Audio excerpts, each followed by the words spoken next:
January 1942. London was shrouded in winter fog and wartime tension. Reports had filtered through channels that Germany was pursuing a potential route toward nuclear capability. Among the fragmentary intelligence, a name kept surfacing: Vemork. Vemork, deep in the Norwegian mountains, hosted Norway's only, and Europe's most advanced, heavy water production plant at Rjukan. Heavy water, or deuterium oxide, was not ordinary coolant or industrial chemical, it was a key potential component for a nuclear chain reaction. Without it, reactors' neutrons would be lost too quickly. If Hitler could secure a reliable supply, the possibility of a wartime atomic breakthrough loomed. British intelligence watched as German engineers quietly occupied the region, reinforcing guard posts, sealing entry tunnels, and redirecting local workers. Communications intercepts and the scattered signals from SOE agents in Norway confirmed that engineers were being flown in, plant operations were being expanded, and that heavy water stockpiles were accumulating. The British War Cabinet understood what that implied: if the Germans could master nuclear moderation, they might build a reactor, and with that, the ability to develop a bomb. But standard bombing would be disastrous. The plant sat in deep ravines, shielded by cliffs, heavy forest, and perilous terrain. RAF bombers had already attempted low-level raids but found the defenses too strong, anti-aircraft fire too intense, and accuracy too limited. If bombs missed the key electrolysis chambers or the central converters, the plant could be rebuilt. What was needed was precision, stealth, and risk. Meanwhile, in clandestine channels, Norwegian physicists and resistance figures were sending warnings. Prominent among them was Leif Tronstad, a chemist and former professor who had joined the Norwegian resistance after escaping to Britain. He knew the terrain, he knew the plant layout from years of work, and he understood the stakes. Through radio transmissions and courier lines, he implored SOE and British scientists, act now before the Germans produce enough heavy water to make small reactors possible. In response, London convened a secret committee of military planners, atomic scientists, and special operations officers. They weighed risks, budgets, and options. Sabotage raids, commando strikes, infiltration, or waiting for an aerial window, they debated all. The risk was enormous: a failed attack would alert the Germans, lead to harsher security, and possibly drive the heavy water deep underground. But to do nothing was unthinkable. The decision was made: a small, highly trained commando force would attempt to infiltrate Vemork, plant explosives on the electrolysis cells, destroy stored heavy water, and escape intact, or at least inflict enough damage that the Germans would lose time. The plan would rely on Norwegian locals to guide them through the plateau, ski across snowfields, and evade patrols. Equipment would have to be carried in by air or by long trek over mountain passes. No conventional unit could reach the facility without detection. Not yet. In March 1942, the first steps were taken. Planning rooms in London drew detailed schematics of Vemork, elevation maps of the Norwegian Hardangervidda Plateau, snow and avalanche data, and security reports from Gestapo collaborators and local resistance sources. Churchill himself called the mission urgent. The code name, Operation Freshman, was assigned to the initial attempt. Gliders would carry engineers to a landing zone atop the plateau, then they would prowl down to Vemork under cover of darkness. But even as Freshman was being organized, parallel efforts were underway. SOE agents were being parachuted into adjacent valleys to begin reconnaissance, sabotage, and support for future operations. By late August, the first SOE teams known as Grouse parties were inserted. These men had to withstand the brutal winter, operate in near isolation, and track German patrols while sending intelligence back. Their job: map guard routines, collect sketches of plant layout, identify guard posts, pathways through ravines, and night blind spots. They moved quietly, lived off the land, and linked with local resistance cells.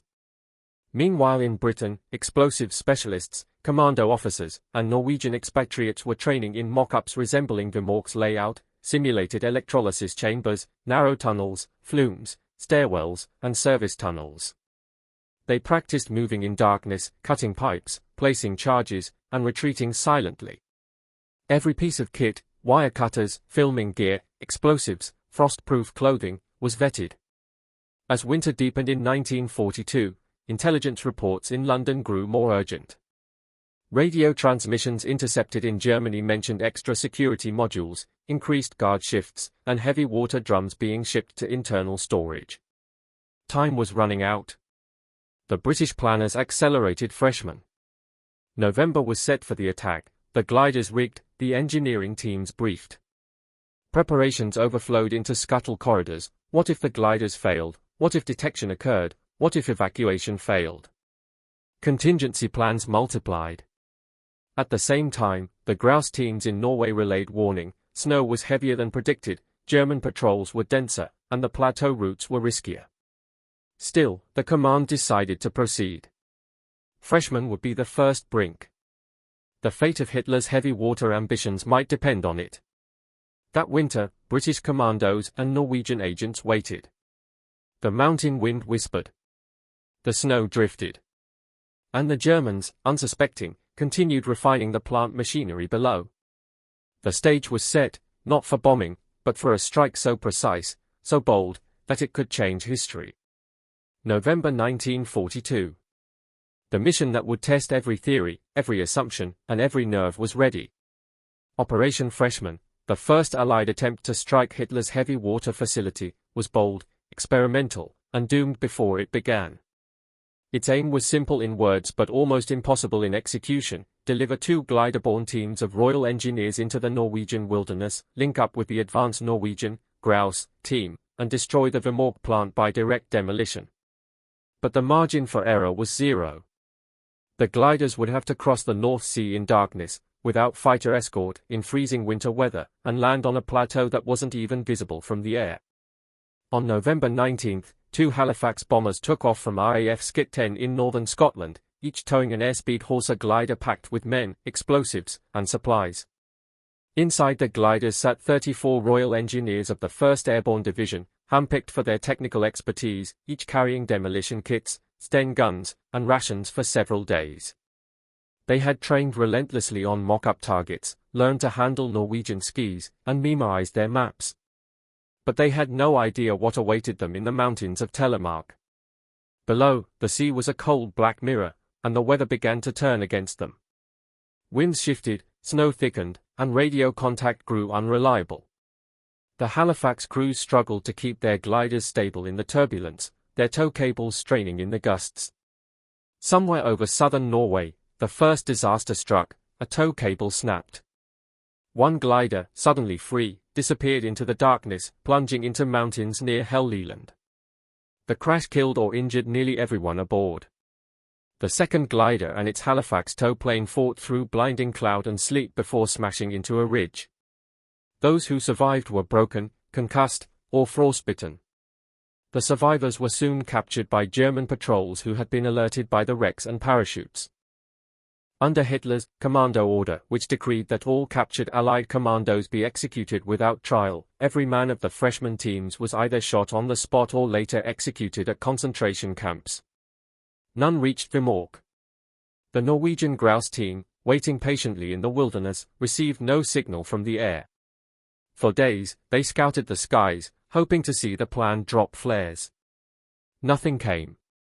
When news filtered through that both gliders were lost, morale collapsed briefly. The Grouse team, now stranded and exposed, had to decide whether to abandon the mission or survive the winter to await another attempt. They chose survival and patience. Their ordeal became a story of endurance in itself. Huddled in mountain huts for months, they endured temperatures as low as -30°C, ate moss, reindeer meat, and scavenged scraps, and kept their radio alive on car batteries charged by improvised hand cranks. Every message they sent risked detection by German signal intelligence, yet they continued transmitting updates to SOE in London. For British planners, the disaster of Operation Freshman was both tragedy and revelation. The loss of the entire team exposed every weakness in the plan: the dependency on heavy gliders, the unpredictability of weather, and the vulnerability of airborne infiltration in winter. In Whitehall, the fallout was grim. Reports came in describing the brutal treatment of captured men, and Churchill was informed personally that all had been executed. It hardened British resolve rather than deterring further attempts. The scientific urgency remained unchanged: Hitler's nuclear research couldn't be left unchecked. Within weeks, SOE and the Norwegian High Command in exile began revising the plan entirely. A new approach was demanded, smaller, lighter, stealthier, led by men who knew the terrain like their own skin. No more large airborne insertions. No more heavy equipment. Instead, the next strike would be carried out by a handful of Norwegian commandos operating under British training and intelligence guidance. They would use skis, stealth, and sabotage. No support, no extraction guarantee, and no second chances. The Grouse team, still freezing in the mountains, would serve as their eyes and ears. Through them, London would plan the second phase. Operation Freshman's failure had another impact. It alerted the Germans to the possibility of Allied interest in Vemork. In response, security at the plant was tightened. More guards were stationed on the bridge leading to the facility, dogs were added to patrols, and spotlights were mounted around the perimeter. The snow-covered ravine below the plant became a natural barrier, nearly 700 feet deep and surrounded by cliffs. To any military analyst, Vemork now looked impregnable. Yet in that impenetrability lay opportunity. Because the Germans believed no one could cross the ravine, they grew complacent. This flaw would later become the key that the next team would exploit. Meanwhile, back in Britain, a new team was forming. 6 Norwegian soldiers, veterans, resistance fighters, and trained saboteurs, were being assembled under the command of Joachim Reniberg. They would be the heart of the next operation, code-named Gunnerside. But in November 1942, that was still months away. For now, all the British could do was absorb the losses, gather intelligence from the surviving Grouse agents, and prepare to strike again. The men who died in Freshman would never see the outcome of their mission, but their failure ensured the next would succeed. The lessons learned from those shattered gliders became blueprints for a new kind of warfare, one built on silence, precision, and trust in the few who could move like ghosts through the snow. In the icy stillness of the Norwegian plateau, the war for heavy water had just begun. February 1943. The second attempt had to succeed, and this time, it wouldn't involve gliders, British engineers, or high-profile insertions. Operation Gunnerside was built from the ashes of Operation Freshman. No more blunt instruments. This was going to be a scalpel strike. The plan was to drop a team of 6 Norwegian commandos, trained in Britain, armed with explosives and silent weapons, into the snow-covered mountains of Telemark to link up with the Grouse team, who had somehow survived in the wild since the failed mission months earlier. The odds were against them, but these men were locals. Born in the mountains. Raised on skis. Hardened by exile and war. Joachim Reniberg, a 23-year-old officer of the Norwegian Independent Company 1, Company Linge, led the Gunnerside team. They parachuted into a remote drop zone on February 16, 1943, landing amid gale-force winds and deep snow. One man's parachute malfunctioned, and they lost critical gear, but they regrouped. For 5 days, they skied and slogged across 45 kilometers of hostile terrain, pulling pulks, sleds, of supplies through blizzards and sub-zero nights, finally linking with the emaciated Grouse team in a small cabin. Together now, 10 men, cold, hungry, and heavily burdened, prepared for one of the most critical sabotage missions of the entire war. The target, the Norsk Hydro Vemork plant's electrolysis chambers. These were the core of heavy water production. The problem, the plant was nestled atop a steep ravine, with only a single narrow bridge connecting it to the main road, heavily guarded and illuminated. German machine gun nests, spotlights, and foot patrols watched the bridge. Any attempt to cross it would end in a bloodbath. But Reniberg and his team weren't going to use the bridge. They found something else, a drainage tunnel deep in the ravine. The Germans thought it impassable. Sheer cliffs, snow drifts, and black ice made it nearly suicidal. So naturally, the commandos chose it. On the night of February 27, 1943, the team moved. Skis were abandoned. They descended into the ravine under a moonless sky, ropes tied to trees, slipping and crawling down the slope with 30-pound packs. Below, they waded the frozen river, climbed the opposite slope in silence, and slipped into the drainage tunnel that fed into the plant's basement. It was a maneuver so insane the Germans hadn't even considered guarding it. Rinneberg and 2 others entered the facility through a locked gate, which they picked with tools brought just for this purpose. Inside, the plant was eerily quiet. Norwegian workers were still on shift, but no alarms were triggered. The commandos had minutes. With pre-placed explosives, they located the electrolysis room, lined with equipment used to extract deuterium oxide from regular water. The devices were complex and vulnerable. The team laid 20-pound charges along key points of the pipes and tanks. They avoided structural damage to prevent harming civilians, and they attached timed fuses to give themselves a chance to get clear. As the last timer was set, Rinneberg left a British-made Thompson submachine gun behind as proof of Allied involvement, a silent message to Berlin: "You were infiltrated." They escaped the same way they came in, through the ravine. Just before dawn, the charges went off. The explosion shattered the heavy water cells. Flames danced in the sky above the plant. Valves burst, pipes ruptured, and thousands of liters of heavy water flowed out and were lost forever. No German guards were killed, no civilians harmed. But the operation was a total success. The German production timeline was ruined. Investigations later confirmed that all 18 targeted electrolysis chambers were destroyed, and it would take months to replace them. The Germans, furious and embarrassed, launched an exhaustive manhunt. Snow-covered forests and valleys were scoured by Wehrmacht patrols. Flyers went up. Dogs were deployed. But the commandos were already splitting into smaller groups and heading into the wilderness. Some hiked over 300 kilometers across the Norwegian plateau, crossing glacier and frozen lakes, evading roadblocks, and traveling only at night. Rinneberg and a few others reached neutral Sweden safely. Others stayed behind to continue resistance work. The Vemork operation stunned the Nazi hierarchy. German officers couldn't believe that a handful of Norwegians, on foot, in winter, could destroy what hundreds of soldiers were guarding. The local Gestapo rounded up and interrogated dozens, but they never found the saboteurs. More importantly, the explosion set Hitler's nuclear ambitions back by months, possibly years. The plant was eventually repaired, but the heavy water stocks were gone, and paranoia about further sabotage gripped the facility. By the time the Nazis tried to ship replacement heavy water by ferry in 1944, Allied agents had already intercepted the plans, and had other ideas in mind. Operation Gunnerside became a textbook example of special operations excellence, local knowledge, intelligence fusion, precise objectives, and absolute discipline. It wasn't just a military success, it was a psychological one. It proved that even the most fortified enemy targets could be reached, and that small teams, properly trained and trusted, could pull off what an entire army might fail to achieve. In the snowy darkness above Rjukan, with German guards standing unknowingly just meters away, 10 men shifted the trajectory of nuclear history. Without a gunfight. Without a body count. Only silence. Then fire. Then escape. March 1943. The echoes of the sabotage still rang in German ears as the Nazis scrambled to recover from the unthinkable. Their most sensitive nuclear facility had been breached by a handful of men with explosives and skis. At Vemork, the cleanup was swift but incomplete.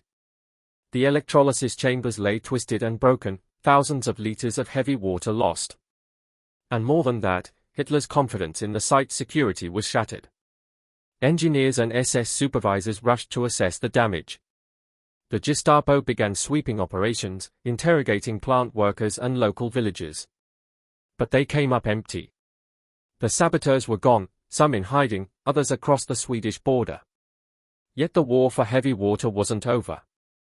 Within weeks, German authorities restarted work at Vemork. Replacement equipment was shipped in. New protocols were implemented. And most significantly, a decision was made to increase production capacity.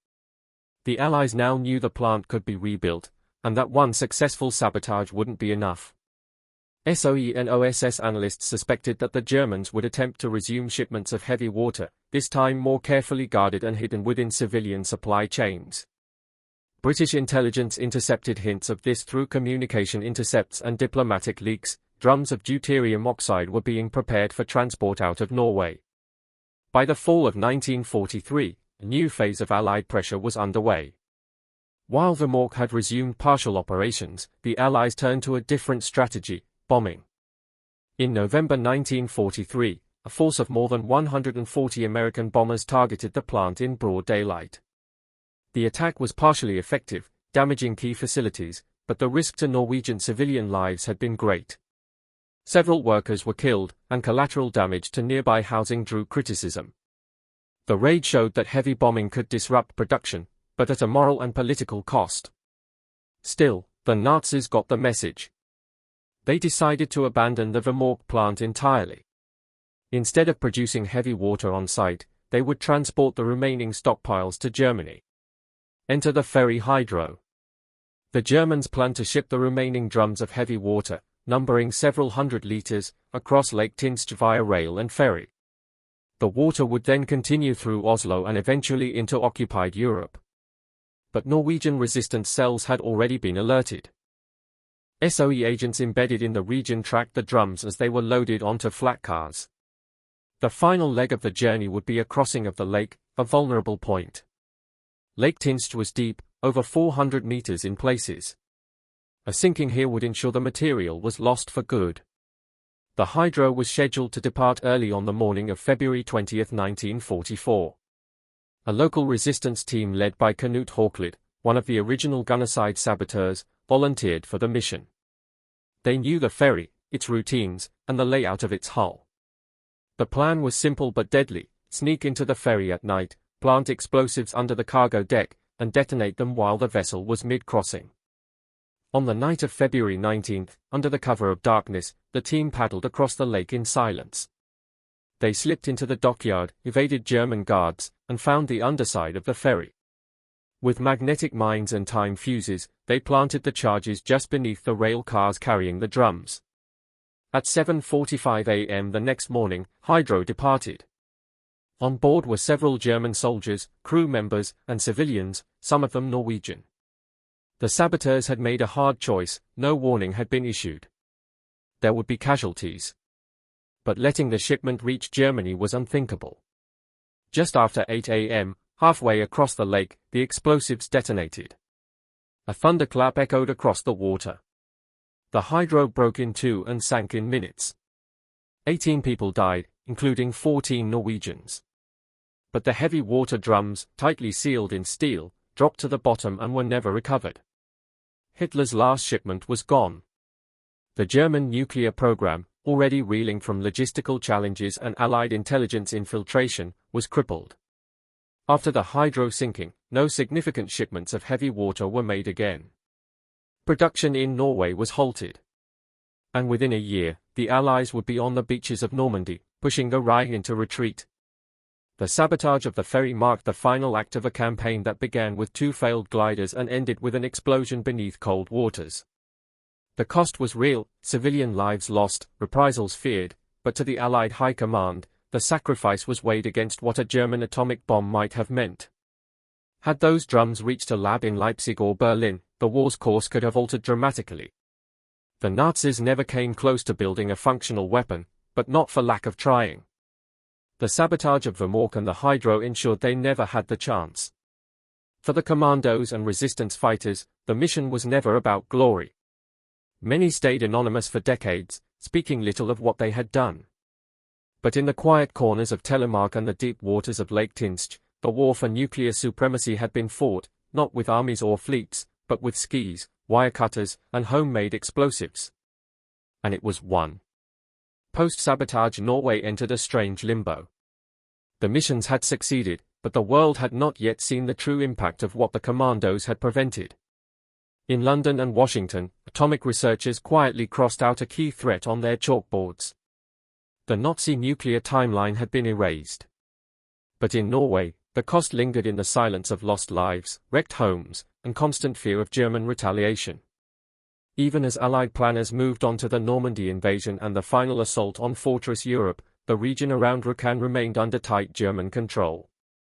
Reprisals came slowly, indirectly: more checkpoints, more interrogations, arrests of suspected resistance sympathizers. But the saboteurs themselves vanished like ghosts. Most of the Gunnerside team went into hiding or back into active resistance cells. A few escaped to Sweden. Runeberg, their leader, returned to Britain and was immediately placed under secrecy orders. SOE and SIS classified every detail of the operation, not just to protect the men involved but to hide the exact vulnerability they had exploited in Germany's war machine. It wasn't until decades later that the full mission was even publicly acknowledged. In Germany, the wreckage of the nuclear dream was being quietly buried. The failure to secure enough heavy water, the inability to build a sustained reactor program, and the widening gap with Allied scientific development left their weapons program permanently behind. What might have become a race had ended as a rout. The broader effect of the operation rippled through Allied command. It proved that surgical, small-team sabotage could do what entire bomber wings could not. Vemork became a case study in asymmetric warfare, a lesson in local knowledge, audacity, and timing. Planners took note. Dozens of operations across Europe would later adopt similar tactics: rail yard sabotages in France, radar station strikes in Denmark, oil facility attacks in Romania, all inspired in some way by what the Norwegians had done in the snow. As for the men themselves, most never spoke publicly. Joachim Runeberg remained silent for nearly 40 years, even as historians speculated and journalists asked questions. When he did begin to share his story in the 1980s, it wasn't with grandstanding or bitterness. He described the operation as necessary, but not something to be celebrated. He called the decision to allow civilian risk on the ferry the worst night of his life. And yet, he never wavered in his belief that they had stopped something far worse. In modern nuclear history circles, the Vemork sabotage remains a pivotal footnote. Not because the Germans were days from building a bomb, most now agree they were years behind, but because the sabotage removed their chance to ever catch up. Scientists like Werner Heisenberg were brilliant, but starved of resources.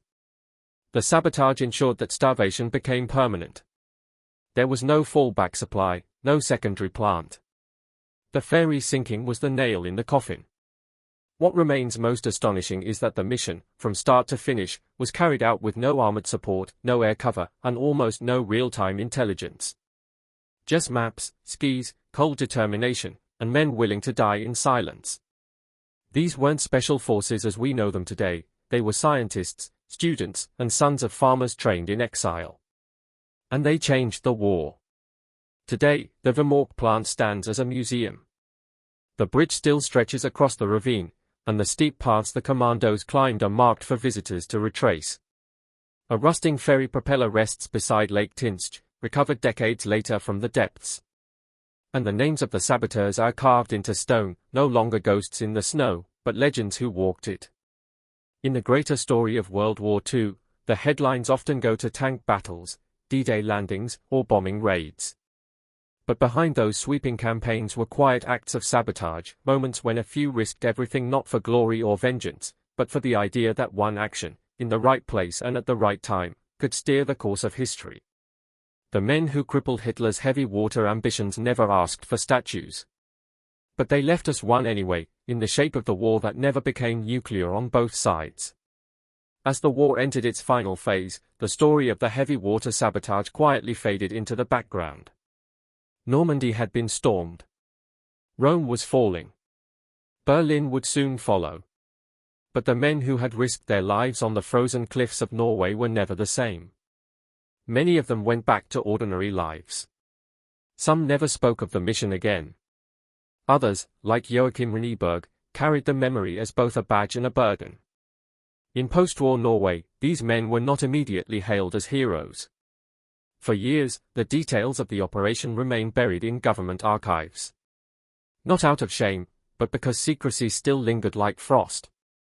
It wasn't until the 1960s that the public began to understand just how pivotal the sabotage had been. Declassified files from the British Ministry of Defence and the Norwegian government in exile revealed not just the mission itself, but its timing. In 1943, when the Allies were still uncertain whether they could beat Hitler's war machine through conventional means, a nuclear-armed riot was more than a nightmare, it was a real threat. If Germany had succeeded in building a reactor, even one capable of producing plutonium at small scale, the geopolitical landscape would have twisted into something far darker. But because of a team of frostbitten Norwegians and a group of planners in London willing to bet everything on stealth over spectacle, that scenario never materialized. What's astonishing in hindsight is how close the German nuclear effort was to becoming something more than theoretical.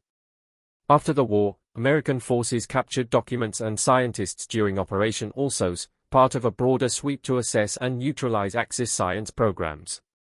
What they found confirmed much of what the British had feared. The Germans had competent physicists, prototypes of uranium centrifuges, and evidence of isotope separation. But what they lacked, crucially, was time. And heavy water. The Vemork sabotage didn't just delay a program. It unraveled it. Without heavy water, the German reactor designs were worthless. Without functioning reactors, there could be no bomb. The timeline was shattered. In the years that followed, Norway honored the saboteurs quietly. A few statues, a few speeches, a few medals. But it wasn't until the turn of the century that the full impact of their mission was recognized on the world stage. Documentaries, books, even a Netflix dramatization, The Saboteurs, brought their story into classrooms, museums, and popular memory. Today, schoolchildren in Rjukan learn the names of men like Reneberg, Hawklid, and Eidland alongside those of kings and prime ministers. They are no longer shadow figures in an intelligence file. They are national figures of moral courage. And Vemork itself? It stands not as a ruin, but a memorial. The Norsk Hydro building has been transformed into an industrial museum. Tourists walk the same bridge the commandos avoided. Visitors peer down into the ravine, trying to imagine how anyone, in the dead of winter, could have descended those cliffs, evaded guards, and emerged undetected. Inside the museum, fragments of the destroyed equipment sit behind glass. Diagrams of the operation are etched into plaques. And outside, overlooking the icy terrain, there's a plaque with words that seem to say it all, for they acted when others only planned.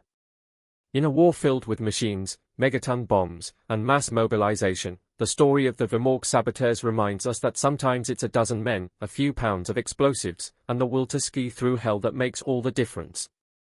Hitler had engineers. He had plans. He had factories. But he didn't have the heavy water. Because someone stopped him before he could. And that is how a handful of commandos, armed with nothing but grit and conviction, helped keep the atomic future out of Nazi hands. The mission may have been forgotten by some, but its consequences still echo in the world that followed. Quietly. Lastingly. Triumphantly.